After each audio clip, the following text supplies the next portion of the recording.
네, 안녕하세요. 반갑습니다. 아침부터 이렇게 오시느라고 고생 많으셨고요. 고생하신 만큼 보람이 있으셔야 될 텐데 저도 좀 책임이 무거운 것 같습니다. 제 계약법 제 강의를 맡고 있는 이윤석이라고 하고요. 뭐 제 소개는 길게 할 필요는 없을 것 같고, 먼저 교재 소개를 좀 하자면, 교재는 제가 좀 최대한 내용을 좀 줄였거든요. 사실 이게 한글 파일로 쳤을 때 한 이론 부분이 한 200페이지 조금 넘었었어요. 글자 한 10포인트 정도 잡았을 때.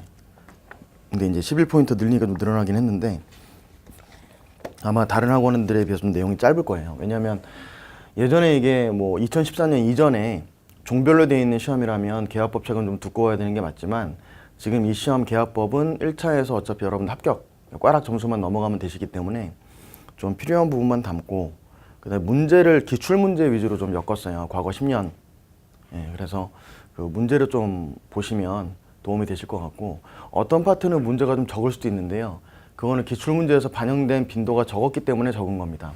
그럼 여러분들이 공부를 하실 때 기출 문제가 좀 많이 수록된 거는 많이 기출이 되고, 그쪽 분야에서 기출 문제 좀 적게 나온 거는 안 나오는 해도 있고 잘 기출이 되지 않는 부분이다 보시면 되고, 올해 시험에서 뭐 기존에 기출이 안 됐던 부분이 갑자기 기출이 된다든가 하는 경우는 없습니다. 왜냐하면 이 시험을 저도 맨 처음에 봤던 게 2004년도에 봤었거든요.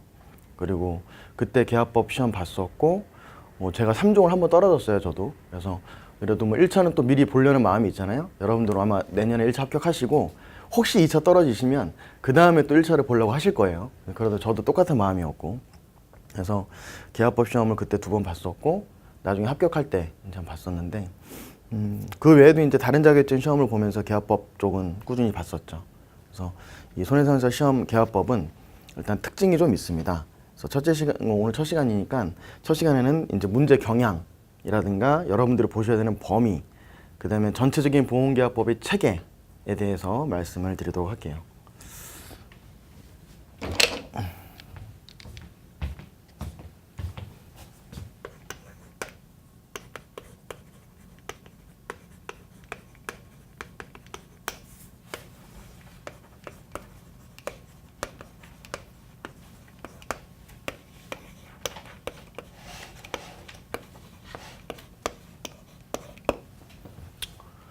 자, 먼저 이제 시험 경향에 대해서 좀 말씀을 드릴 텐데요.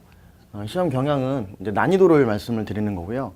난이도는 보통 1고 1저입니다. 1고 1저고 그 법칙을 벗어난 적이 거의 없어요. 1고 1저. 근데 이제 약간 좀 특징이 있는 거는, 이게 이제 파도도 높낮이가 있듯이 어려움의 정도와 이제 쉬움의 정도, 파장이 이제 그 간극이 있겠죠. 근데 예전에는 이제 뭐 예를 들어서 이런 식으로 좀 롤러코스터를 탔다면 2014년 이후, 그러니까 손해상사가 종별이 없어지고 신체, 재물, 그 다음에 차량으로 통합이 된 이후부터는 어려움은 조금 어렵고 쉬움은 조금 이렇게, 좀 파장이 줄었죠. 예전보다는 줄었어요. 물론 이렇게 나오다가 재작년 3년 전이었나요? 판례가 한번 판례 위주로만 문제가 나왔던 적이 있었어요. 판례 위주로만 계약법 문제가. 그때는 정말 어렵게 나왔었거든요. 그러니까 이게 무슨 의미냐면은, 계약법은 솔직히 꽈락을 시키려면 언제든지 꽈락을 시킬 수 있는 과목입니다. 어렵게 내려면은 판례 막 내버리면은 정신 못 차려요. 왜냐면 문제 하나가 막 길이가 이래 버리니까 그거 하나 읽는 데만 해도 시간 다 잡아먹거든요.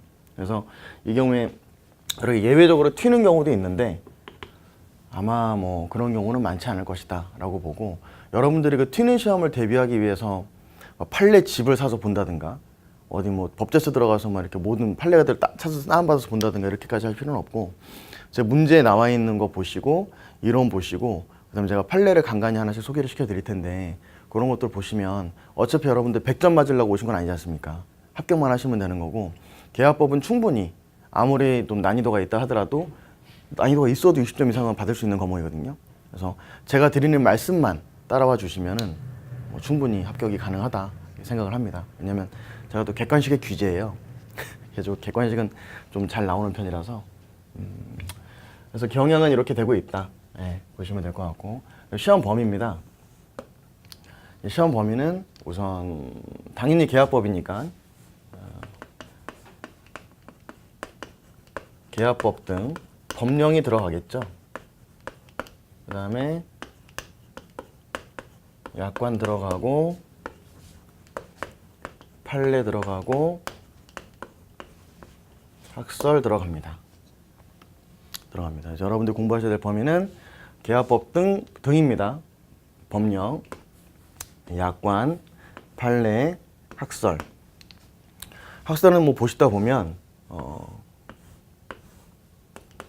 뭐 책에 보시다 보면 뭐 통설이다, 다수설이다, 소수설이다, 뭐 이렇게 표현을 하고 있는데, 통설은 일단 다수설을 넘어서 어떤 하나의 학설이 거의 기정사실화된 걸 말합니다. 통설은 다수설보다 더 높게 인정되는, 학자들이 전부 뭐 대부분의 이견이 없는 그런 것들을 통설이라고 하고요. 다수설은 학자들 중에서 많은 사람이 지지하고 있는 것들, 그리고 소수설은 학자들 중에서 적은 숫자가 지지하고 있는 것들을 소수설이라고 하는데, 당연히 우리 계약법에서는 대부분 다수설 내지는 통설을 기준으로 공부를 하셔야 되겠죠. 그래서 이 소수설은 크게 보실 필요는 없다. 다만 이제 저도 기출문제를 쭉 풀어보다 보니까 가끔 이제 소수설을 주장하시는 분들이 문제를 내시는 경우도 있었어요. 근데 그건 굉장히 예외적인 경우니까 그냥 아예 무시하셔도 됩니다. 하셔도 되고, 판례는 제가 말씀드렸다시피 말씀드렸던 소개시켜드리는 사례라든가 판례 같은 거 말씀을 드릴 것이고, 대부분 판례가 나온다 치면은 시험 보는 해 기준으로 과거 한 3, 4년 안에 게 나와요. 안에 게 나오고, 정말 유명한 대법원 판례가 있으면 옛날 게 나올 수도 있어요. 2009년. 근데 그 외에는 전부 최신 판례 위주로 나옵니다. 예를 들면은 나중에 좀 이따 오늘 배우겠지만은 보험계약자 등의 불이익 변경 금지 원칙이라는 게 있는데, 이 기업보험에서는 제외가 되고 있거든요. 또 기업보험에서 신원보증보험회사는 기업보험에 해당이 되는지 안 되는지 그런 판례들이 있어요. 그런 부분들 위주로 제가 말씀드릴 때 그런 것들만 체크를 좀 해두셨다가, 사실 결론이 중요하거든요. 판례도 맞는 거 아니면 틀리는 걸 고르는 거기 때문에 우리가 판례 논하는 게 아니잖아요. 그러면 신원보증보험회사는 기업보험에 해당이 된다 안 된다 결론은 되지만, 어쨌든 그런 결론들만 체크해가지고 알고 계시면 됩니다. 왜냐하면 객관식은 솔직히 기술이 더 중요하거든요. 어차피 제가 완벽하게 몰라도 문제를 읽고 지문을 읽으면서 기억이 나는 과목이기 때문에 어느 정도 기술성 있게 접근하시면 된다는 거. 약관입니다. 좀 의아하실 텐데, 지금 계약법이 손해보험 편도 있고 인보험 편도 있고 통치편도 있거든요. 그러면은 손해보험 편 중에서 화재보험이라든가 생명보험은 사실상 약관을 많이 내고 있어요. 추세가 계약법에서. 그러면은 인보험은 그래도 좀 보셔야 돼요. 여러분들이 예를 들어서 고의면책사유가 상법의 659조에 기재가 되어 있지만, 그게 생명보험 약관에서는 자살했을 경우에도 보험금을 주는 그런 조항들이 있거든요. 나중에 말씀을 드리겠지만, 그럼 그런 경우에 약관에서는 이 상법에 있는 면책사유 조항을 어떻게 풀어놓고 있는지 그런 것들이 또 나와요. 심신상실 상태에서 자살했을 경우에 보험금을 주냐 안 주냐, 약관 내용들이 또 문제 나오더라고요. 왜냐하면 계약법이 91년도에 한번 개정이 되고 2015년 3월 12일 날 개정이 됐어요. 그러면 2015년 3월 12일 91년도에 개정이 됐으니까 4 맞죠? 거의 한 14년인가요? 아닌게 24년인가? 24년이죠. 네. 24년 만에 개정이 된 거예요. 그동안 한 번도 개정 안 됐어요. 네. 여러분 좋은 점이 뭐냐면, 제가 삼보험도 강의를 하고 있지만 삼보험은 매년 약관이 바뀌어요. 떨어지면 그 다음에 볼 때 바뀐 약관 내용을 또 공부를 해야 되는데, 계약법을 내어두시면은요, 제가 볼 때 최소 이 현업 은퇴할 때까지는 개정이 안 되지 않을까. 무슨 소리냐면은 대신 외워두시는 게 좋다는 거죠. 현업하실 때에도. 그리고 거꾸로 이제 외워둬 버리면 좋긴 하지만 반대로 보셨을 때는 이게 하도 개정이 안 되다 보니까 문제를 매년 40문제씩 내야 되잖아요. 똑같은 문제를 낼 수가 없으니까 약관으로 좀 빠지는 거예요. 이제 상법에 있는 내용을 약관에서는 그대로 갖고 오기도 하고 변경시키기도 하고 약관에서 신설을 시키기도 하는데, 그런 내용들과 상법에 있는 내용들을 좀 비교해서 볼 수 있는 그런 것들이 나오기 때문에 화재나 인보험 같은 경우에는 약관 내용을 좀 보셔야 됩니다. 보셔야 되고, 아마 이제 기출문제 뒤에 이제 화재보험 편이나 인보험 편의 그 문제 연습 문제 보시면 거의 내용들이 나와 있을 거거든요. 그런 내용들이 전부 기출이 됐던 부분이에요. 됐던 부분이고, 계약법 등 법령인데 우리는 당연히 보험계약법 시간이니까 상법 제4편 보험계약법을 위주로 공부를 할 겁니다. 근데 다만 관계 법령들이 또 있어요. 민법, 약관규제법, 뭐 이런 법령들이 좀 있고, 이런 법령들 같은 경우에는 이외에도 이제 상법, 이게 제 4편인데 상법이 총 6편까지 있거든요. 6편까지 원래. 근데 상법 그 중에서 제 2편이 아마 상행일 텐데, 이 상행의 편까지는 여러분들이 조금 봐두시는 게 좋아요. 그렇다고 해서 뭐 이걸 다 보셔야 되는 게 아니고요. 공부하다가 그때 조금 나오는 게 있을 거예요. 그런 것들 위주로 봐주시면 되고요. 그 다음에 민법 같은 경우에 예를 들어서 뭐 계약법에서는 638조의 2에서 승낙의제라는 제도가 있어요. 뭐 청약을 하고 보험사가 승낙을 해야 계약이 성립이 되는데, 만약에 내가 청약을 했는데 보험사에서 아무 말이 없었어요. 아무 말이 없었을 경우에는 이 경우에 승낙한 것으로 봐야 되냐 말아야 되느냐. 결론적으로 상법에서는 청약하고 나서도 30일 동안 보험자가 별다른 의사표시가 없으면 승낙한 것으로 본다라고 상법에서는 되어 있는데, 거꾸로 민법에서는 528조 거예요. 528조, 529조 두 개 조항에서 승낙의 기간을 정한 경우와 승낙의 기간을 정하지 않은 계약의 청약에 대해서 일정 기간 내에 그 승낙에 대한 의사표시가 없으면 이 상법처럼 승낙한 것으로 보는 게 아니라 얘는 오히려 거절한 것으로 봐요. 민법의 거래에 있어서는.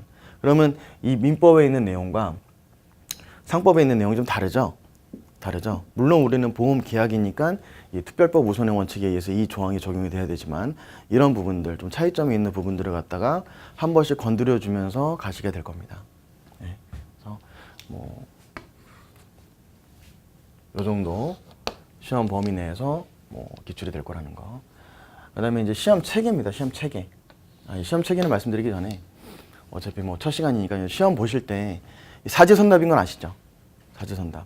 그리고 계약법이 쉬울 때는 전략 과목이지만은 통상적으로 난이도가 좀 있다고 봤을 때는 사실 손해사정 이론이 전략 과목이 돼야 돼요. 보험업법이랑. 보험업법 같은 경우에는 그건 암기 과목입니다. 사실 암기 과목이고, 여러분들이 읽고 이해를 하신 다음에 결국은 거기에 들어가는 인원 수를 맞추셔야 되고, 이게 인가 허가 사항인지를 아셔야 되고 하기 때문에 여러분들이 암기를 하셔야 되는 과목이에요. 근데 손해수정 이론은 사실은 보험계약법이랑 좀 비슷해요.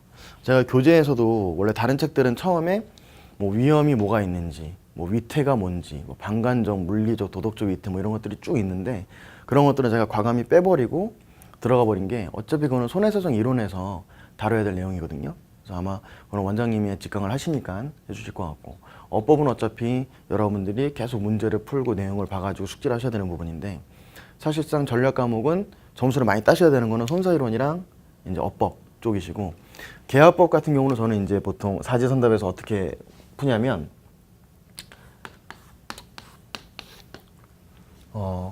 일단 여러분들 시험 들어가시면은 일단 문제 풀 시간이 사실 그렇게 많지는 않아요. 처음 시험 보시면 문제를 읽다 보면은 이게 이제 처음에 당황하거든요. 처음에는 아무것도 머릿속에 안 들어오고, 시간이 한 10분, 20분 지나면 조금 차분해지면서 눈을 보이기 시작한단 말이에요. 그럼 시간이 모자랄 수도 있고, 아니 문제가 어려울 수도 있겠죠. 그럼 여러분들 푸실 때 모르는 문제를 일단 붙잡고 계시지 말고 딱 봐가지고 100% 알겠다 싶은 것만 딱딱 푸세요. 일단 나머지는 비워두시되, 문제 나중에 답안 밀릴 수도 있으니까 저 같은 경우 번호에다 별표로 쳐놓거든요. 모르는 거는 별표를 탁 쳐놔요. 이렇게. 그러면은 뭐 3 위에는 알겠어요. 100% 알겠어. 4 이것도 알겠고, 뭐 1 뭐 2 했는데 알겠다. 네. 뭐 여기서 별표 쳐놓고 여기서 했는데 4. 근데 첫 번째 주의하실 점은, 요즘에 어떤 거는 답안을 보니까, 답안을 이렇게 나온 거 보니까 4번이 연장으로 막 6개, 7개씩 나오는 경우도 있어요. 같은 답이. 근데 이게 이 시험 공식이 약간 바뀐 건데, 사실 사지선답이면은 번호가 골고루 있을 거라고 생각을 하고, 내가 100% 안다고 해가지고 찍었는데 4 오면은 이제 순간 갈등하시거든요. 갈등하지 마시고 100% 안다 싶은 거는 놔두시면 돼요. 요즘에는 똑같은 번호로 꼭 밀고 나오는 경우도 많이 있거든요. 있고, 그다음에 모르는 거에 있어서는 1번부터 있으면은 저 그 중에서 이제 확실하게 아니다 싶은 걸 2개를 제껴놔요. 이렇게 하나만 있으면 하나만 제껴놓고, 그다음에 여기도 뭐 1, 2, 3, 4 있는데 뭐 이렇게 1, 2, 3, 4 있는데 이렇게 1, 2, 3, 4 있는데 이렇게 있다 그러면 이 중에서 여러분들이 굳이 이건 이렇게 되는데 내가 봤을 때는 이게 4번일 것 같고 내가 봤을 때는 이게 2번일 것 같다 라고 해가지고 답을 적지 마세요. 왜냐면 확실하게 모르는 거에 대해서 여러분들이 이건 아무리 봐도 이거 같은데 라는 거는 사실 답을 쏙쏙 피해가지고 번호가 나올 수도 있거든요. 그래서 저 같은 경우는 차라리 이런 경우에는 먼저 싹 풀어놓고 나중에 이제 이 비어있는 부분에 대해서 위 보면 이제 공통적으로 이제 2번이 좀 공통적이잖아요. 2번 미는 거예요. 아닌 것 같아도. 통계를 믿으십시오. 여러분들은 믿지 마시고. 통계를 믿으셔가지고 하시면 되고. 뭐 이런 경우에도 마찬가지고. 정 모르겠다 그러면은 정 모르겠는 1, 2, 3, 4, 1, 2, 3, 4 다 모르겠다 그러면 그 중에서는 한 번은 밀어야죠. 뭐 어떡해요. 한 번을 밀어야 되는데 제가 수능 볼 때 이제 한 번을 밀어가지고 피박 쓴 대표적인 케이스 중에 하나긴 합니다만 그런 부분들. 그래서 가급적이면은 최대한 뭐 한 문제라도 제껴놓으면 확률이 25%씩 올라가잖아요, 사실. 그래서 보시면 되고 여러분들 그 시험 보실 때 이건 나름 스킬이다. 그래서 모르는 문제를 끝까지 붙잡고 있으면요, 나중에 시간이 부족해가지고 아는 문제를 못 풀어요. 아는 문제를 못 풀기 때문에 일단 모르는 게 좀 애매하다 싶으면 넘어가세요. 그냥 아는 것만 뚝뚝 푸시고 풀고 나면은 40문제 중에서 한 모르는 게 한 25문제가 나올 수도 있어요. 근데 그럼 그 중에서 당황하지 마시고 아닌 건 제끼시고 밀다 보면은요, 점수는 내가 확실히 알고 있는 거 플러스 최소한 30-40% 이상 더 나오니까 걱정하실 필요는 없습니다. 통계적으로 이게 참 저는 개인적으로 재미가 좋았던 방법이고. 법조문 아까 법조문 잠깐 말씀드려야 될 것 같은데, 법조문은 지금 상법이 638조부터 739조의 3 질병보험까지 있어요. 까지 있는데 이 중에서 여러분들이 반드시 외우셔야 될 거, 반드시 외우셔야 될 거는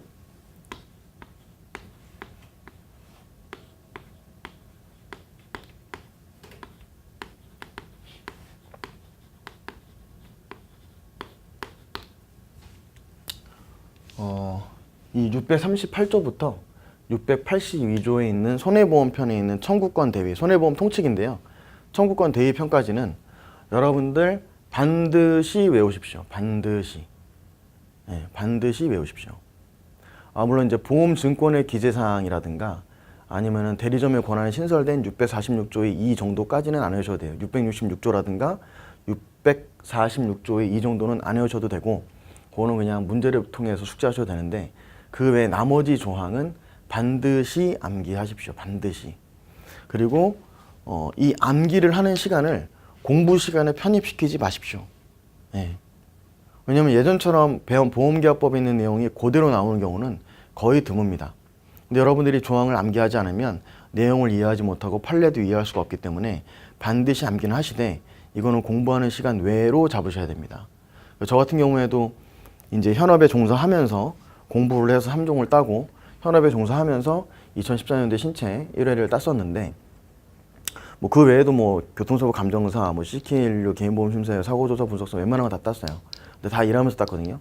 근데 일하면서 땄는데 가장 도움이 됐던 게 이 조항들을 암기했던 게 굉장히 많은 도움이 됐었고, 공부하는 시간에 편집을 안 시키고, 저 같은 경우는 차가 있어도 시험 보는 기간 동안에는 웬만하면 대중교통을 이용했었습니다. 그 시간에 왔다 갔다 하면서 법 조문을 외우는 거죠. 하루에 1개 조문 정도 외우셔도요, 한 2달 정도면은 다 외우니까. 근데 대신 이제 조금 피곤한 거는 1개 조문을 내가 오늘 외웠다고 해서 일주일 후에 얘가 기억이 안 나죠. 사실 내일도 기억 안 나죠. 술 많이 먹으면 다음날 기억이 안 나잖아요. 근데 그렇기 때문에 한번 첫날 암기하셨으면은 둘째 날은 요거 암기하고 있는지 확인해 보고 외우셔야 되고, 셋째 날은 요거 요렇게 하셔야 되고, 그럼 자연스럽게 나중에 60일이 됐을 때에는 확인만 얘는 거의 60번을 하게 된 거잖아요. 얘는 59번, 58번 이렇게 하신 거기 때문에 기억이 오래 남습니다. 오래 남고, 요거는 버스에서 뭐 할 거 없지 않습니까? 요즘 스마트폰 봐봤자 안 한번 올라가고 시력만 안 좋아지고 안 좋아요. 그래서 법 조문은 반드시 암기하시고 공부하는 시간 빼고, 암기하시라는 거. 반드시 강권해 드립니다. 강권. 예. 그래서 그런 부분들 보시면 될 것 같고, 여기 다 손사 시험 준비하시는 거잖아요. 그러니까 손사는 40문제, 계리사는 20문제 정도 나옵니다. 계약법은 나오고 있다는 거. 그리고 이제 시험 체계인데요. 이 시험 체계라는 게 뭐 엄밀히 말하면 계약법의 체계죠. 자, 계약법 체계. 계약법 체계는 이제 여러분들 우리가 이제 공부하게 될 뭐 교재를 한번 쭉 잠깐 보실까요? 보시면 목차 잠깐 보실게요. 목차 보시면 처음에 뭐 1장, 2장 보험계약의 개요, 3장 보험계약의 요소, 4장 보험계약법 총칙, 이 총칙부터가 이제 보험계약법이 본격적으로 들어가는 것이고, 그 이전까지는 이제 기초적으로 꼭 필요한 내용만 넣어놓은 건데요.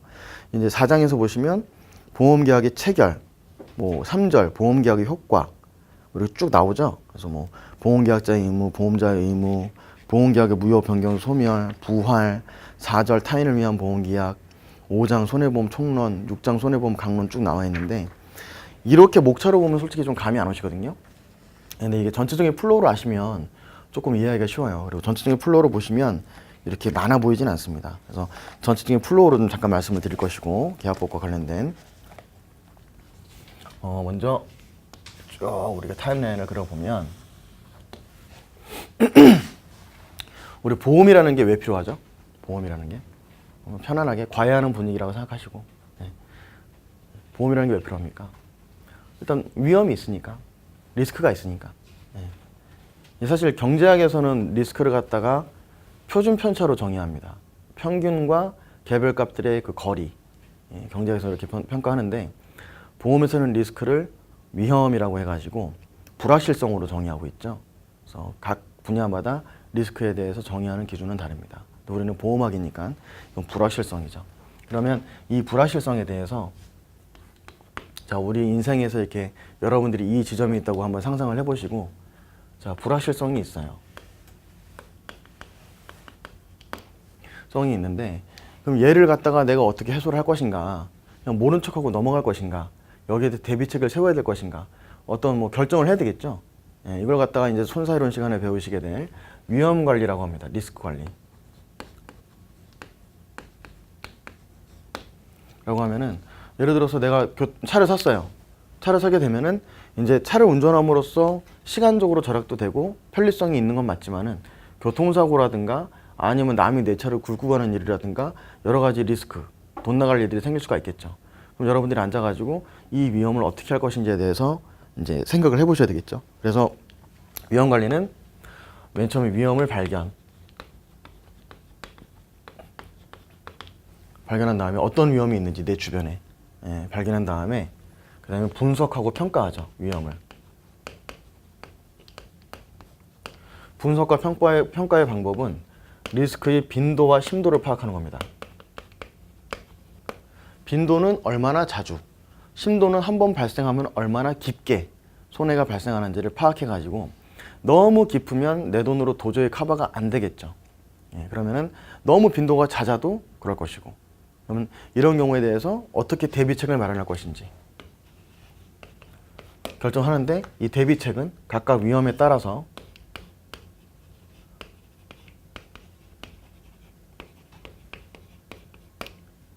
뭐 3가지 정도 말씀드리죠. 손사이론 시간은 아니니까. 자, 그러면 회피, 보유, 정가라는 대표적인 방식에 따라서 위험 관리 방법을 결정을 합니다. 우리는. 그러면 뭐 회피, 차 교통사고 나가지고 내가 사고를 내면은 굉장히 좀 어려울 수도 있고 보험료를 내자니 좀 부담스럽다. 차를 이용하지 말자. 이게 이제 위험을 회피하는 거죠. 핸드폰 이용했을 때 전자파가 안 좋아서 뇌종양도 걸릴 수 있다는데 핸드폰을 이용하지 말자라고 어떤 위험을 피해버리는 거죠. 이게 이제 이 분석과 평가 결과 회피라는 방법이 있습니다. 사람마다 주관적으로 다를 수가 있으니까 이런 사람도 있을 수가 있고, 보유, 사고 났을 경우 대비해서 보험은 못 믿겠고 내가 뭐 남 다치게 했을 경우에 줄 거 대비해가지고 기금을 좀 빼보지 뭐, 매달 월급에서 얼마씩 적립을 해보자 라고 자가보험 형태로 인수를 한다든가 뭐 이런 것들이 보유에 해당이 됩니다. 대표적으로 뭐 자가보험이 있겠죠. 정가는 뭡니까? 정가는 다른 사람한테 위험을 떠넘기는 거죠. 내 비용으로 떠넘기는 거기 때문에 이 정가는 당연히 보험이 대표적인 위험관리 기법이 됩니다. 자, 이렇게 해가지고 여러분들이 자, 난 보험을 가입해야 되겠어 라고 결정을 하게 되면 우선 보험회사로 찾아가겠죠. 아니면 아는 설계사한테 연락을 할 것입니다. 그래서 처음에는 보험에 가입하고 싶어요 라고 청약을 하게 되죠. 청약을 하게 되고 보험회사에서는 승낙을 할지 말지 결정을 하게 될 겁니다. 그죠? 근데 이제 승낙이 안 되면 보험 제도 자체가 보험 계약이 성립할 수가 없겠지만은 우리 이제 전체적인 플로우를 보려면 당연히 일단 승낙이 되는 전제 조건 하에 넘어가야 되겠죠. 그래서 승낙이 되게 되면은 이 시점에 보험 계약이 성립을 합니다.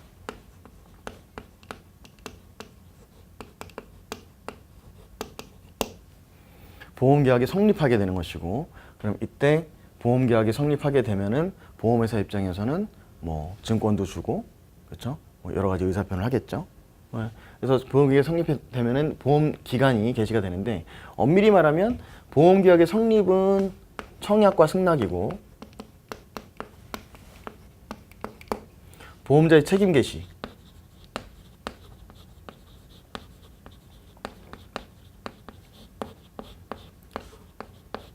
제1회 보험료를 납입한 시점부터입니다.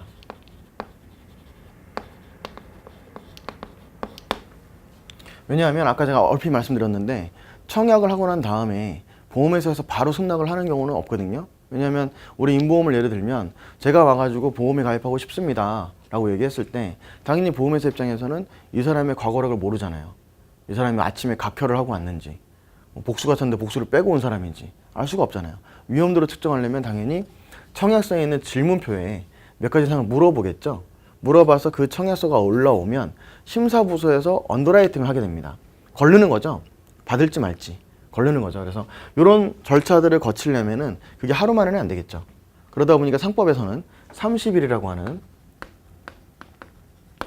보험회사의 위험 선택 기간을 주고 있어요. 네가 인수를 해봐라. 뭐 남녀관계로 따지면 철수가 사귀자고 했을 때 영희가 그래 사겨 이렇게 얘기는 안 하잖아요. 좀 생각 좀 해보고 얘기한다 그러죠. 영희의 철수에 대한 위험 선택 기간이 되는 거죠. 똑같습니다. 남녀 간의 만남이나 이 보험회사 청약과 승낙의 모습이나. 그럼 이렇게 해서 이 30일 이내에 보험회사는 납부 통지,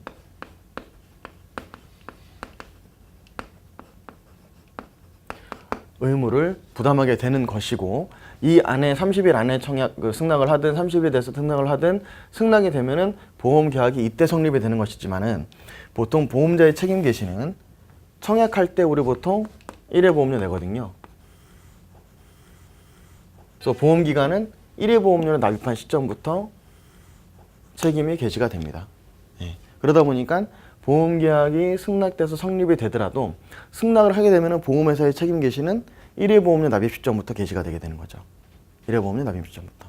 그러면 이 승낙 전에 이 사이에 사고가 발생했다 그러면 어떻게 할 거냐? 그럼 이게 바로 납부 통지 의무에 이어서 승낙 전 사고담보제도라는 게 있습니다. 제가 지금 말씀드리고 있는 게 다 계약법에 있는 내용들입니다. 우리가 공부해야 될 내용들을 플로우대로 말씀드리는 거예요. 그러면 이 청약을 하고 승낙을 해서 그러면은 보험자 책임 개시는 1회 보험 납입 시점부터 개시가 됩니다.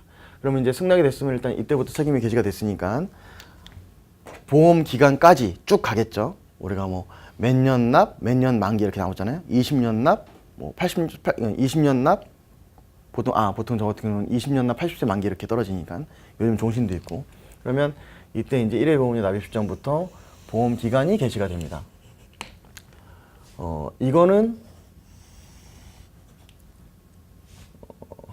계약 기간이 되는 것이고 이거는 보험 기간이 되는 것이죠. 그러면 보험 기간이 쭉 개시가 되다가 중간에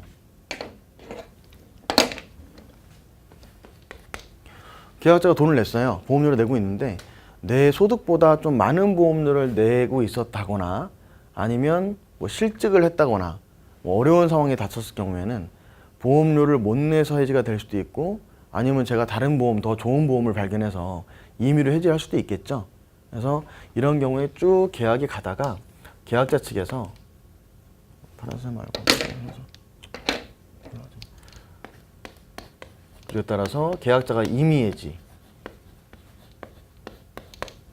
그냥 해지할 수도 있고 그냥, 아니면 650조. 그래서 이 계속보험료. 보통 이제 이때가 1회 보험료고 2회차부터는 계속보험료라고 하거든요. 우리 대부분의 임보험은 매달 보험료를 내고 계시죠. 보통 이제 뭐 자동차 보험이나 일시급으로 내지 대부분의 보험은 월납인데, 이 월납으로 내고 있을 때 이 계속보험료를 미납했을 경우에도 계약이 해지가 될 수가 있습니다. 그리고 그 이전에 이거부터 먼저 말씀을 드려야 되겠구나. 이 청약 이전에 가장 중요한 의무가 있죠. 고지 의무를 부담하게 되죠. 이 고지 의무를 위반했을 경우에도 계약은 해지할 수 있습니다. 보험회사가 해지할 수 있고, 이미 고지 의무를 위반했을 경우에도 해지가 가능하고, 그 다음에 청약과 승낙을 하게 됐을 경우에는 당연히 보험회사 입장에서는 이 청약 당시에, 계약 성립 당시, 계약 체결 시기 때문에 이제 그러면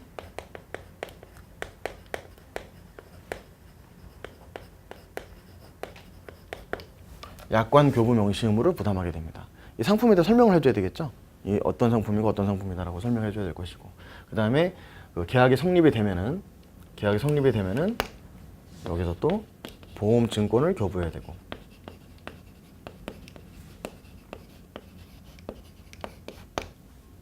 그래서 자, 계약 성립 이전에는 고지 의무 부담하고, 그 다음에 계약 체결 당시에는 약관 교부 명시 의무를 부담하게 되고, 계약이 성립하게 되면은 보험 증권을 교부하게 될 의무를 부담하게 됩니다. 그래서 계약이 쭉 가다가 이 기간 내에 임의 해지를 할 수도 있고, 계속보험료를 미납해가지고 계약이 해지가 될 수도 있겠죠. 그래서 아니면 오늘 다루게 되겠지만은 뭐 강행 규정 위반으로 인해서 계약이 무효가 된다든가, 아니면 계약을 취소한다든가, 해제된다든가, 해지될 수도 있습니다. 그러면 우리 상법에서는요, 계약법, 제가 보험계약법은 보험계약법이라고 표현하기도 하고 상법이라고 표현하기도 할 겁니다. 강의를 하다 보면. 그래서 오늘 제가 상법이라 그러면은 보험계약법이라고 이해를 해주시면 될 것 같고요. 그럼 어쨌든 이 계약법에서는 무효, 취소, 해제, 해지가 있는데, 다행히도 이 해제는 1회 보험료, 초회 보험료를 미납했을 경우에만 해제할 수 있다고 되어 있고, 계약법에서 그 외에 해제 사유는 없습니다. 없어요. 그리고 무효 사유 몇 가지 있고요. 취소 사유도 몇 가지 있습니다. 그 다음에 해지는 아주 많은 사유들이 있죠. 그래서 그런 부분들, 이런 부분 어차피 알고 계셔야 돼요. 시험 보실 때도 알고 계셔야 되는 부분이고, 어떤 게 무효고 어떤 게 취소고 어떤 게 해제고 어떤 게 해지인지, 그리고 이 각각의 법률 용어 효과는 뭔지에 대해서, 이 효과까지는 오늘 말씀드릴 텐데 반드시 알고 계셔야 됩니다. 그래서 외우실 때 뭐 해지할 수 있다 그러면 해지가 무슨 뜻인지 아셔야지 이게 어떤 의미인지를 해석할 수가 있으니까요. 그래서 이렇게 쭉 가다 보면은 이제 드디어 우리 보험의 꽃이죠. 보상. 사고가 발생하겠죠. 자, 사고가 발생하면은 이때 이제 구체적으로 어떤 의무가 발생하겠습니까? 상식적으로 생각하시면, 저 많이 일하다가 등산하다 다쳤어요. 등산하다 굴렀어요. 근데 실손보험이 있어요. 그럼 사고가 일단 발생했죠. 일단 뭘 해야 될까요? 일단 제가 해야 될 일은 치료받는 거 빼고. 그렇죠. 그게 사고 발생 통지 의무예요. 나 사고 발생했어요.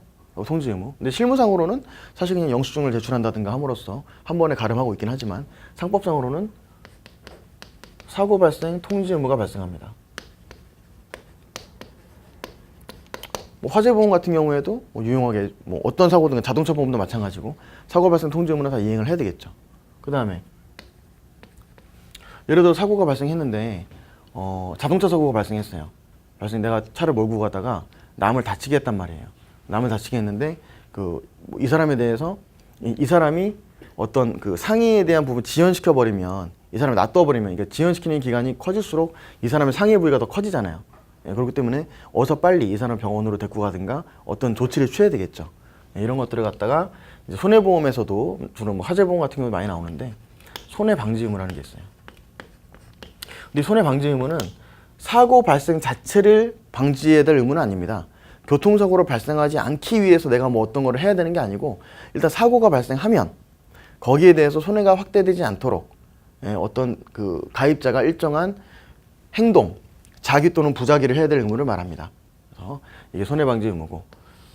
근데 이게 손해방지 의무 말 나온 김에 교통사고 같은 경우에 어떤 게 있냐면 준용할 수 있는 거. 사실 이제 사고 발생을 미연에 방지될 의무는 아니지만은 우리 보통 운전해서 가시다 보면은 특히 뭐 오토바이 운전자분들, 오토바이 뭐 혹시 오토바이 타시는 분 안 계시죠? 오토바이 타고 가시다 보면은 이게 차들이 갑작스럽게 들어오니까 그걸 피하기 위해서 넘어지는 경우가 있거든요.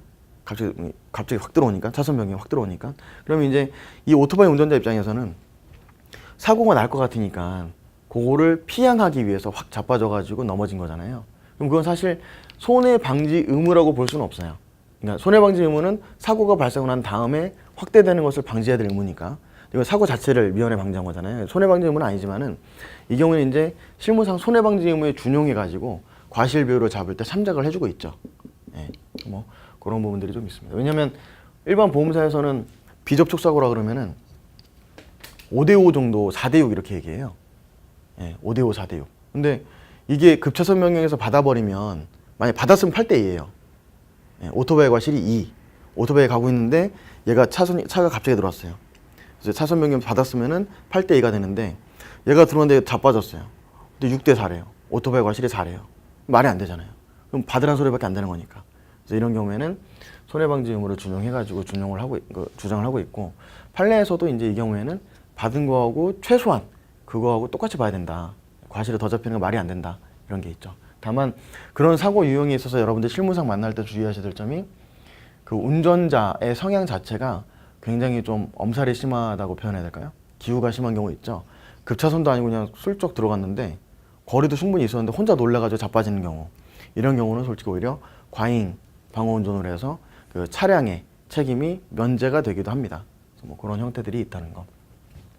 사고 발생 통지 의무와 손해방지 의무가 있고 그 다음에 사고 발생해가지고 통지가 되면 보험사에서 조사를 하겠죠.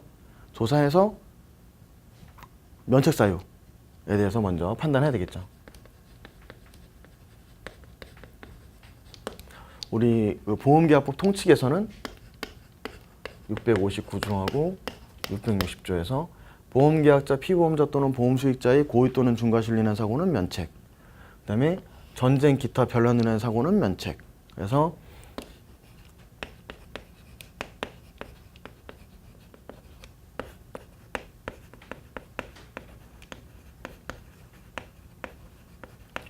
면책을 규정하고 있는데 고의나 중과실 사고, 고의 사고로 담보하는 것은 공소연속에 반하겠죠.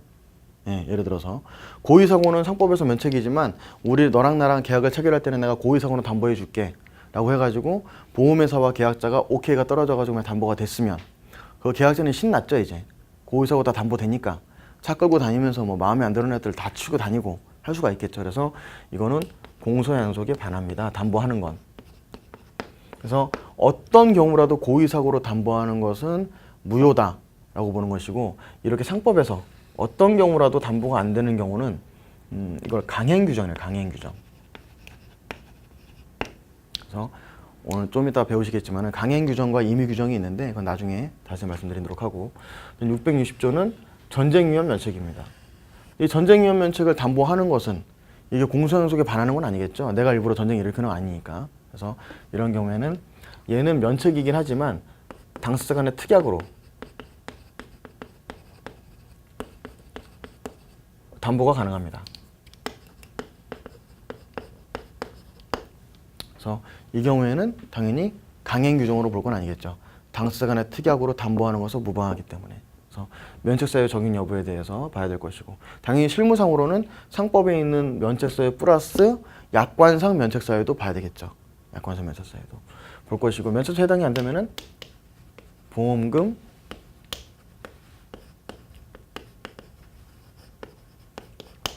지급 의무가 발생하게 됩니다. 보험금 지급 의무. 그래서 대체적으로 뭐 위험에 대해서 여러분들 발견하고 평가해서 보험에 가입할 것이다 마음 먹게 되면은 청약이라는 걸 하게 되고 이 청약을 언제 해야 되고 형태는 어떻게 되고 이런 것들은 이제 보험계약법 들어가면서 말씀을 드릴 거고요. 다만 청약 당시에 고지 의무라는 걸 이행해야 된다. 왜? 내 위험도 또는 내가 갖고 있는 물건에 대한 정보를 보험자에게 주고 보험자는 그 위험을 인수할 것인지 말 것인지 결정을 해야 되니까.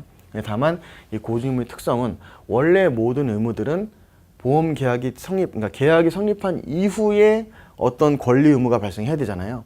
근데 이 고지의무는 계약이 성립하지도 않았는데 계약자 측에게 일정한 의무를 부과하고 있는 거거든요. 그런 부분에 있어서는 계약법의 일반 원칙에 있어서 특별한 사유가 된다. 특별한 사유가 된다는 것은 굉장히 중요하다는 것이고, 중요하다는 것은 계약법뿐만 아니라 여러분들이 재산보험 준비하실 때도 그렇고 굉장히 단골 기출 문제고 중요하다는 의미가 됩니다. 고지의무 알고 계셔야 되고, 그 다음에 계약을 체결할 때 보험회사는 약관 교부 명시 의무를 이행을 해야 되는 것이고, 그 다음에 승낙을 하게 되면 계약이 성립하게 되는데 이 보험기간은 제1회 보험료를 나입한 시점부터 기상이 된다. 쭉 가다가 어떤 해지 사유가 발생했을 경우에 할 수 있고, 또 하나 더 있구나 여기서. 네. 통지 의무. 고지 의무하고 통지 의무를 뺐네요. 통지 의무 아주 중요하죠. 얘도. 통지 의무는 뭐냐면, 자, 가입 이전에 갖고 있었던 위험 상태에 대해서 얘기를 했다면 가입 이후에도 위험 정도가 바뀔 수가 있겠죠. 예, 예를 들어서 가입 당시에는 학생이었는데 뭐 지나다 보니까 뭐 취업, 뭐 나중에 이제 학교 졸업해서 취업이 제대로 안 돼가지고 뭐 공사 현장에서 일을 하게 됐다든가 했을 경우에는 가입 당시에 학생일 때의 사고 위험도와 공사 현장에서 막 건물에 매달려 가지고 철근 뭐 깔고 이렇게 아시바 타고 이렇게 하는 위험도는 달라지겠죠. 그러면은 그런 부분들에 대해서 통지를 해줘야 될 의무가 있고, 또 하나 더 있는 게 위험 유지 의무라고 해서 내가 갖고 있는 위험도를 유지시켜야 되는 의무가 있습니다. 그래서 얘가 652조, 653조 이렇게 되고 있죠. 그래서 이것도 모두 위반하면은 해지가 됩니다. 해지. 그래서 기간 안에, 기간 전에 있었던 위험도는 고지 의무, 기간 이후에 바뀌는 거는 통지 의무 또는 위험 유지 의무에 따라서 통지를 해 주셔야 된다는 거 하고, 쭉 가다가 어떤 다른 기타 사유로 인해서 계약이 무효가 될 수도 있고, 취소, 해지될 수도 있고, 그러다 사고가 발생하면은 사고 발생 통지하고, 그다음에 손해방지 의무 부담하게 되고, 이게 680조. 그다음에 면책사유 659조, 660조, 기타 약관상 면책사유 적용하게 되고, 별다른 사유 없으면 보험금을 지급하게 됩니다. 물론 여러분들이 이제 이 보험금 지급 의무와 관련돼서는 뭐 책임근제라든가 다루실 때 보험금 지급액을 산정하고, 그것도 하셔야 되거든요. 산정하고 공제조항이 있을 경우 공제조항도 적용해야 되는 것이고, 뭐 분담해야 될 금액이 있을 경우 얼마를 분담해야 될지까지도 손해상사들이 계산을 하셔야 되는 부분입니다. 삼보험에서도 다루게 될 것이고, 책임근제에서도 아마 다루게 될 것이고, 자보에서도 다루게 되실 겁니다. 그래서 그런 부분들에 대해서 알게 되고, 이러한 플로우들이 보험계약법에 있다는 거. 그럼 여러분들이 딱 보셨을 때 느낌이, 이 보험계약법 과목이 지금은 1차에 있지만 사실 여러분들이 2차에서 시험 공부를 이제 하시면서 좀 빨리 적응을 하시려면은 계약법에 있는 기본적인 용어들이 각 과목, 2차 과목마다 2차 과목에서 다 나오거든요. 다 나오고, 고지의무, 통지의무는 뭐 여러분들이 뭐 자보도 마찬가지고 책임근제도 마찬가지고 삼보험도 마찬가지고 언제나 나오는 내용들이기 때문에 계약법 내용에 대해서 기본적인 용어, 뜻, 이런 법률 용어에 대한 해석, 법에 대한 해석, 이런 부분들을 명확하게 좀 하고 계셔야 2차 준비하시고 2차 답안을 쓰실 때 훨씬 도움을 받으시게 될 거다. 까지 말씀을 드리고 그렇게 해서 첫 시간을 마치도록 하고요. 두 번째 시간부터는 교재 12페이지부터 들어가도록 하겠습니다. 오늘 가급적이면은 3장까지 나갈 생각입니다. 10분간 쉬었다가